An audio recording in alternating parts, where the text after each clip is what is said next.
এই মসজিদটা নতুনভাবে তৈরি করছে।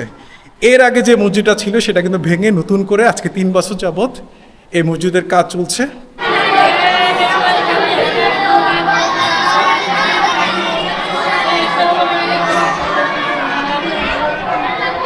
দর্শক দেখতে পাচ্ছেন মতলব বাজার শাহী জামে মসজিদের এখানে যে মাদ্রাসা রয়েছে, মাদ্রাসার বাচ্চারা কীভাবে পড়াশোনা করছে এবং কোরআন শিক্ষা নিচ্ছে, আমি আপনাদেরকে একটু দেখানোর চেষ্টা করছি।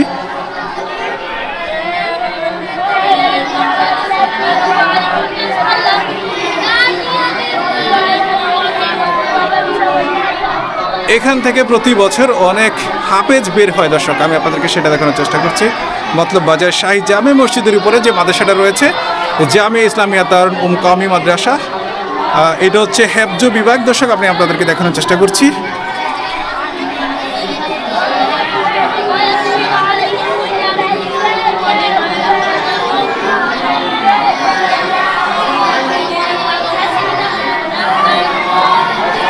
দর্শক এই মুহূর্তে আপনারা যাকে দেখতে পাচ্ছেন উনি হচ্ছে এই বাচ্চাদেরকে কোরআন শিক্ষা দান করেন এখানকার হুজুর। বাচ্চারা কিভাবে পড়াশোনা করছে দর্শক আপনারা এই মুহূর্তে দেখতে পাচ্ছেন। এখান থেকে প্রতি বছর অনেক হাফেজ বের হয়ে যাচ্ছে।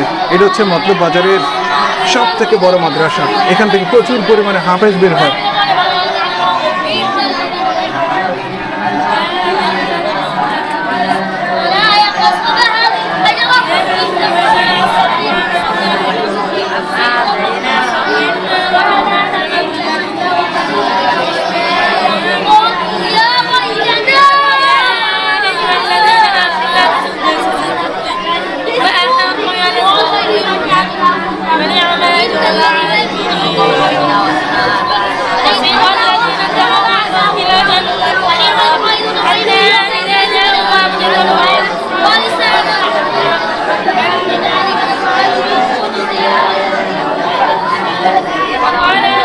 প্রিয় দর্শক, মতলব বাজারের শাহী জামে মসজিদের যে মাদ্রাসাটা ছিল সেখান থেকে আমি এই মুহূর্তে বিদায় নিচ্ছি।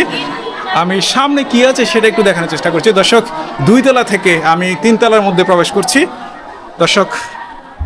আমার সামনেই দেখতে পাচ্ছেন আপনারা সিঁড়ি, মসজিদের প্রথম ফ্লোর থেকে দ্বিতীয় ফ্লোর, দ্বিতীয় ফ্লোর থেকে আমি 3য় ফ্লোরে ওঠার চেষ্টা করছি দর্শক। এই মসজিদের কাজ নির্মাণাধীন চলছে, এখনো কিন্তু এই মসজিদের কাজ পুরোপুরি শেষ হয়নি দর্শক। আপনাদেরকে দেখানোর চেষ্টা করছি, এটা হচ্ছে মতলব বাজারের শাহী জামে মসজিদের 3য় ফ্লোর দর্শক। এখানে কিন্তু কাজ এখনো করা শেষ হয়নি, পরিত্যক্তভাবে এই জায়গাটা এখনো আছে, তবে কিছুদিনের মধ্যেই কিন্তু এই মসজিদের কাজ পুরোপুরি শেষ করে ফেলবে দর্শক। আপনারা জানেন এই মসজিদটা নতুনভাবে তৈরি করছে। এর আগে যে মসজিদটা ছিল সেটা কিন্তু ভেঙে নতুন করে আজকে 3 বছর যাবৎ এই মসজিদের কাজ চলছে। ইতিমধ্যে নিচতলা 2 তলা এটা কিন্তু কমপ্লিট হয়ে গেছে দর্শক। এই মুহূর্তে আমি আছি 3 তলার মধ্যে, আপনারা দেখতে পাচ্ছেন 3 তলার কি পরিস্থিতি দর্শক। এই যে দেখতে পাচ্ছেন এই মসজিদের কাজ চলছে, এখনো কিন্তু এই মসজিদের কাজ শেষ হয়নি দর্শক। মতলব বাজার শাহী জামে মসজিদ থেকে আমি ইমতিয়াজ খান এই মুহূর্তে আপনাদের সাথে আছি। আপনারা দেখতে পাচ্ছেন আজকের ব্লগ দর্শক। আমি 3 তলা থেকে এখন নিচে নেমে যাব দর্শক। প্রিয় দর্শক, মতলব বাজার শাহী জামে মসজিদ থেকে আমি ইমতিয়াজ খান আজকের মতো বিদায় নিচ্ছি। আসসালামু আলাইকুম, সবাই ভালো থাকবেন।